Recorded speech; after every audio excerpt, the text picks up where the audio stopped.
June 4th, 1942 started like any morning in hell.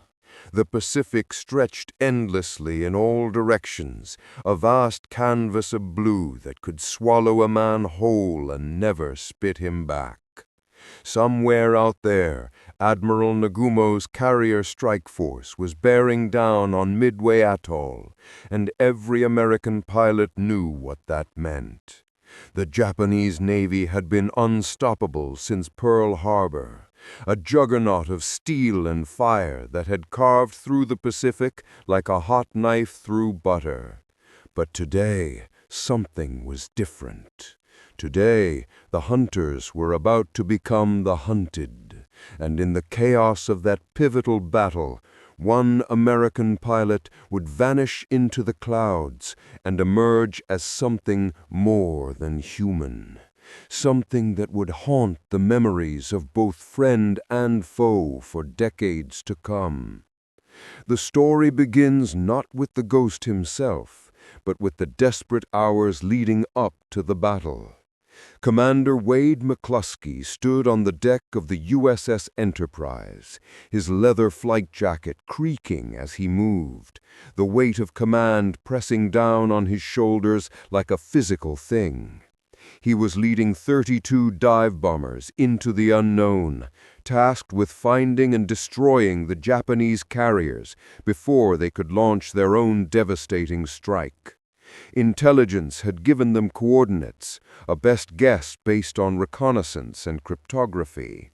But in the vastness of the Pacific, a best guess could mean the difference between victory and annihilation. McCluskey knew that every minute his plane spent in the air was a minute closer to running out of fuel, and out here, running out of fuel meant death, pure and simple. The pre-dawn briefing had been tense. The pilots gathered in the ready room, their faces pale under the harsh electric lights, smoking cigarettes and checking their charts one last time. They all knew the odds. The Japanese had 4 carriers, maybe more, and those carriers were protected by the most experienced naval aviators in the world. The Imperial Japanese Navy had been training for this war for years, honing their skills in China and across the Pacific, while most of the American pilots were green, barely out of flight school. But they also knew that if they didn't stop the Japanese here, at Midway, there would be nothing to stop them from attacking Hawaii, or even the West Coast. This was it, the line in the sand. And every man in that room understood that he might not be coming back. Among those pilots was a man whose name has been lost to history, or perhaps was never recorded properly in the first place. Let's call him Lieutenant James Mitchell, though that might not have been his real name. Records from that day are incomplete, chaotic, filled with gaps and contradictions. In the confusion of battle, with multiple squadrons launching from multiple carriers, with radio communications jammed and planes going down left and right, it's not surprising that some details got lost. What we know is this: one pilot from one of the dive bomber squadrons never made it back to his carrier, was never seen going down, and yet his aircraft was reportedly spotted multiple times throughout the battle, appearing at impossible moments, delivering strikes that shouldn't have been possible, and then vanishing again into the clouds. The flight out was tense. McCluskey led his formation west, following the coordinates they'd been given. But as the minutes ticked by and the ocean remained empty below them, a cold dread began to settle over the pilots. They should have found the Japanese fleet by now. Either the intelligence was wrong, or the Japanese had changed course, and either way, they were running out of fuel. McCluskey made a decision that would change the course of history. Instead of turning back, he continued west, burning precious fuel, betting everything on the hope that he could find the enemy fleet. And then, at the moment when all seemed lost, he spotted something. The Japanese destroyer Arashi, steaming northeast at high speed. McCluskey made an intuitive leap, reasoning that the destroyer must be racing to catch up with the main fleet. He turned his formation to follow. It was during this turn that Mitchell's plane was last seen by his wingman. One moment he was there, tucked in tight on McCluskey's wing, and the next moment he was gone, swallowed by a cloud bank. His wingman assumed he'd gotten disoriented in the clouds, a common and often fatal occurrence, and would either find his way back to the formation or turn back to the Enterprise on his own. But Mitchell did neither. Instead, he vanished, and what happened next depends on who you ask and when you ask them. McCluskey's gamble paid off. Following the Arashi led him straight to the Japanese carriers, and at 10:20 hours, the American dive bombers burst out of the clouds at 10,000 feet to find the enemy fleet spread out below them like toys in a bathtub. All 4 Japanese carriers were turning into the wind, their decks crowded with planes being armed and fueled for the strike on Midway. It was, as one pilot later described it, a carrier pilot's dream. No anti-aircraft fire yet, all the carriers vulnerable, and perfect attack conditions. McCluskey gave the order to attack, and the Dauntlesses rolled into their dives, screaming down out of the sun like eagles stooping on prey. The next 5 minutes changed the course of the war. Dusty Cleiss, one of McCluskey's squadron leaders, put his bomb directly on the Kaga's forward elevator, triggering a chain reaction of explosions among the armed and fueled planes on the deck. Within seconds, the carrier was transformed into a roaring inferno, flames shooting hundreds of feet into the air. Other pilots scored hits on the Akagi and Soryu, and soon all 3 carriers were burning, their crews abandoning ship, the pride of the Japanese Navy reduced to twisted, burning hulks.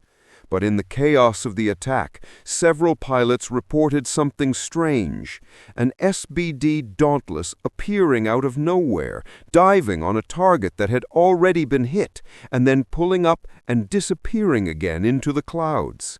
The plane had no squadron markings that anyone could identify, and its dive angle was impossibly steep, almost vertical, the kind of dive that should have torn the wings off or caused the pilot to black out from the G-forces. The battle wasn't over. The 4th Japanese carrier, the Hiryu, had been separated from the others and escaped the initial attack. Throughout the afternoon, American and Japanese pilots clashed in desperate combat, with the Hiryu launching strikes against the American carriers even as she tried to evade the inevitable counterstrike. The USS Yorktown took multiple torpedo hits and had to be abandoned, her crew taking to lifeboats as the great carrier listed and began to sink. American search planes scoured the ocean looking for the Hiryu, and when they finally found her, another strike was launched, this time from the Enterprise and Hornet.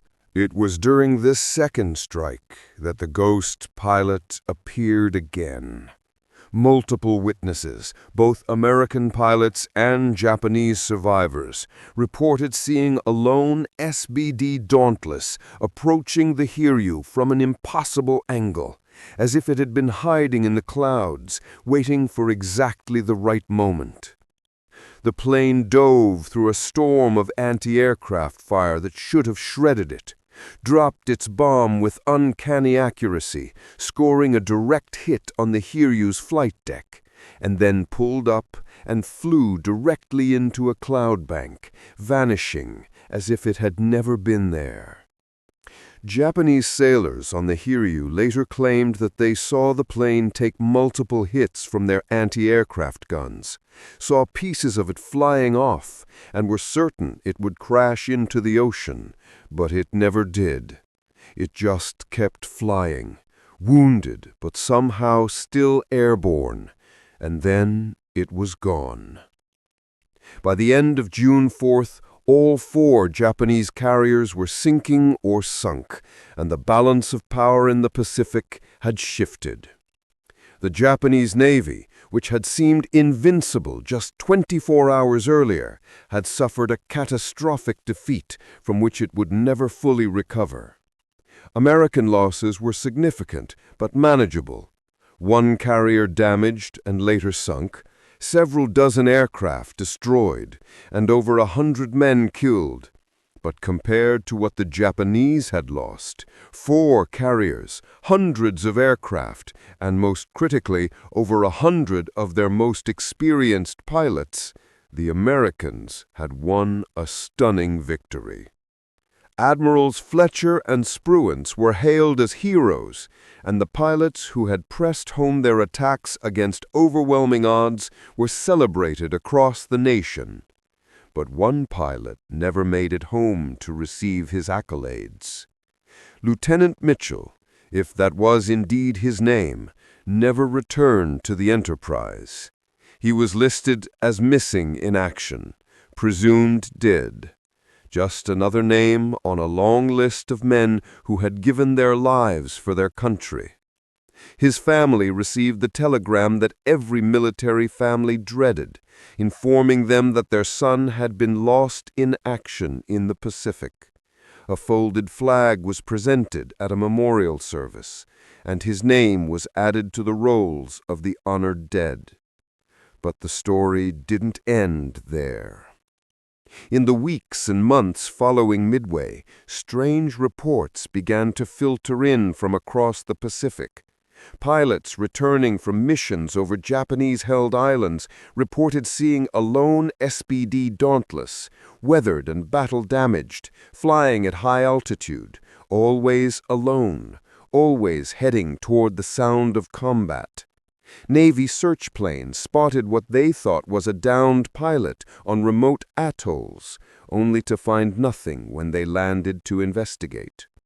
Japanese radio intercepts mentioned a lone American aircraft that appeared and disappeared like a ghost, attacking targets of opportunity and then vanishing before interceptors could respond. The reports were dismissed as combat fatigue, as hallucinations brought on by stress and lack of sleep, as cases of mistaken identity. After all, there were hundreds of American aircraft operating in the Pacific by late 1942, and in the confusion of combat, it was easy to lose track of where planes were coming from and where they were going. But the reports kept coming, and they all had certain elements in common. A lone SBD, always bearing the scars of combat, always appearing at critical moments, and always vanishing before anyone could get a close look at it. Thatcher filed a report, but it was marked as inconclusive and filed away. The Navy had bigger things to worry about than one possibly hallucinating pilot's story about a ghost plane. But Thatcher wasn't the only one. Throughout 1943 and into 1944, as the American offensive rolled westward across the Pacific, the reports continued. Marines landing on Tarawa reported seeing a lone SBD making attack runs on Japanese positions just before the landing, appearing out of nowhere and then disappearing again. Pilots flying over Truk Lagoon during the massive carrier strike in February 1944 reported a damaged SBD joining their formation for a few minutes and then breaking off and vanishing. The reports came from all across the Pacific theater, from the Solomon Islands to the Philippines, from New Guinea to the Marianas. Some pilots claimed to have seen the pilot himself, though their descriptions varied. Some said he looked young, barely old enough to shave, with blonde hair and blue eyes. Others said he looked older, weathered, with dark hair and a 1,000-yard stare. Some said his plane bore squadron markings from the Enterprise. Others said the Hornet. Still others said the markings were too faded to read. The only consistent element was the plane itself. an SBD Dauntless, always damaged, always battle-scarred, and always alone. By 1945, as the war entered its final phase and American forces closed in on the Japanese home islands, the reports had become less frequent but more dramatic. During the Battle of Iwo Jima, multiple Marine Corps forward observers reported a lone SBD making strafing runs on Japanese positions so low that they could see the pilot's face. During the Okinawa campaign, Navy pilots reported seeing a lone SBD flying through typhoon conditions that should have been impossible for any aircraft to survive, heading toward the sound of combat. And then, in August 1945, after the atomic bombs fell and Japan surrendered, the reports stopped. The Ghost Pilot of Midway had vanished for good, or so it seemed. But the legend didn't die. In the years after the war, as veterans gathered to remember and honor their fallen comrades, the story of the Ghost Pilot became a fixture of Midway reunions and Navy aviation gatherings. Old pilots, men who had flown in the crucible of combat and seen things that would haunt them for the rest of their lives, would gather around and swap stories, and inevitably someone would mention the ghost. Some claimed to have seen him, others knew someone who had, still others dismissed the whole thing as nonsense, as a myth created by men who had been pushed too far and seen too much. But there was one piece of evidence that nobody could explain away. In 1947, a Navy salvage team working near Midway Atoll discovered the wreckage of an SBD Dauntless in relatively shallow water. The plane was heavily damaged but intact, and when they hauled it to the surface and examined it, they found something extraordinary. The plane's fuel tanks were empty, completely dry, which meant it couldn't have been flying when it went into the water. It must have glided in, a dead-stick landing on the ocean, the pilot somehow keeping control even without power. But there was no body in the cockpit, no remains, no sign that anyone had been aboard when the plane went down. The canopy was closed and locked from the inside. The harness was still buckled, but the seat was empty. The Navy launched an investigation, trying to identify the aircraft and trace its history. The serial numbers matched a plane that had launched from the Enterprise on the morning of June 4, 1942, as part of McCluskey's strike group. The pilot assigned to that aircraft was listed as Lieutenant James Mitchell, missing in action, presumed dead. But if Mitchell had gone down on June 4th, how had his plane ended up 5 years later in the same area with no fuel and no body? The investigators had no answers, and eventually the case was closed and the wreckage was sent to a salvage yard and scrapped. Over the decades that followed, historians and researchers tried to unravel the mystery of the Ghost Pilot. Some argued that Mitchell had been wounded during the initial strike on the Japanese carriers and had spent the rest of the day flying on instinct and adrenaline, making repeated attacks until his plane finally gave out and he crashed into the ocean.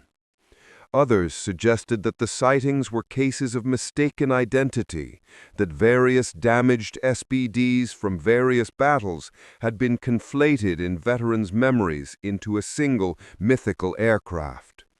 Still others proposed more exotic explanations, time anomalies, parallel dimensions, supernatural intervention.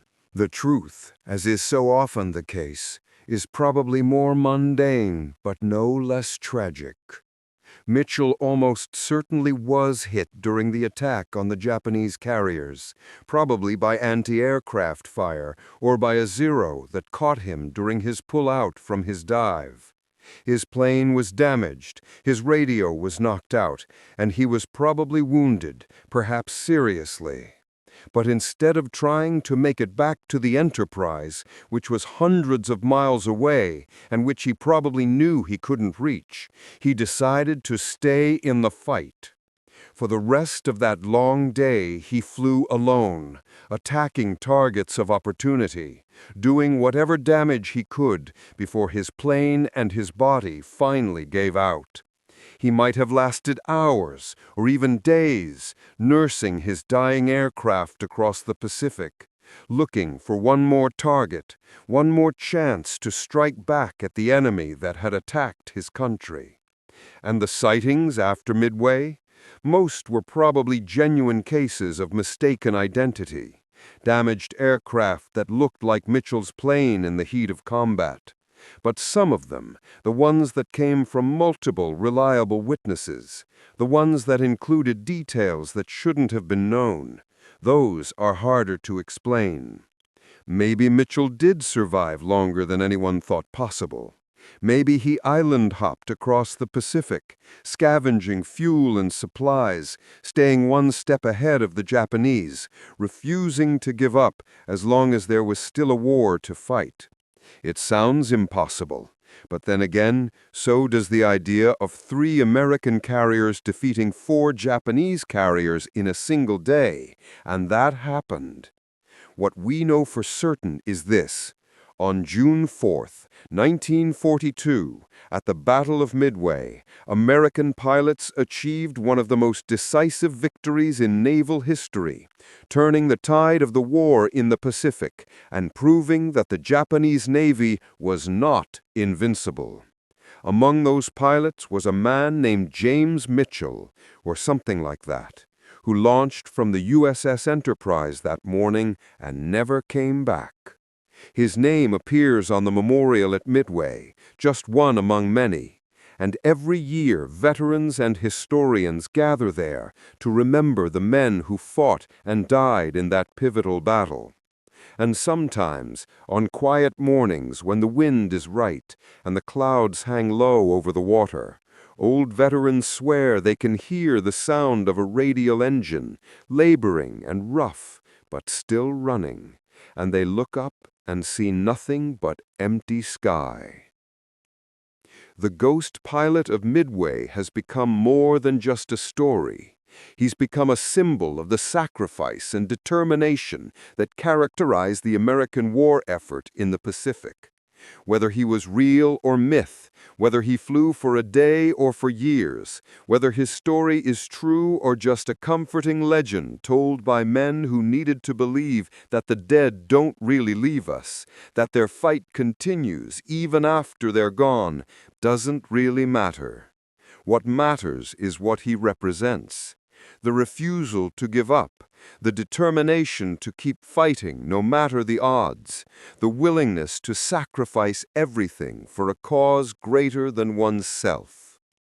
In the decades since World War II, the story of the Ghost Pilot has been told and retold, each generation adding its own details and interpretations.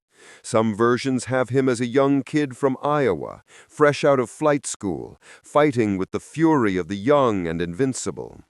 Other versions have him as an older pilot, a veteran of the pre-war Navy, fighting with the cold calculation of experience.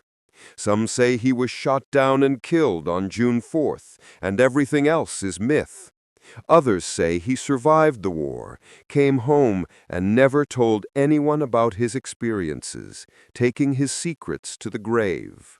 The truth is lost to history, buried somewhere in the vast Pacific, alongside the wrecks of carriers and battleships and all the other debris of war. But perhaps the truth doesn't matter as much as the story. The Ghost Pilot of Midway is a reminder that war is not just about strategy and tactics, about carriers and aircraft and bombs. It's about individual men and women making split-second decisions under unimaginable pressure, doing extraordinary things because in that moment there is no alternative.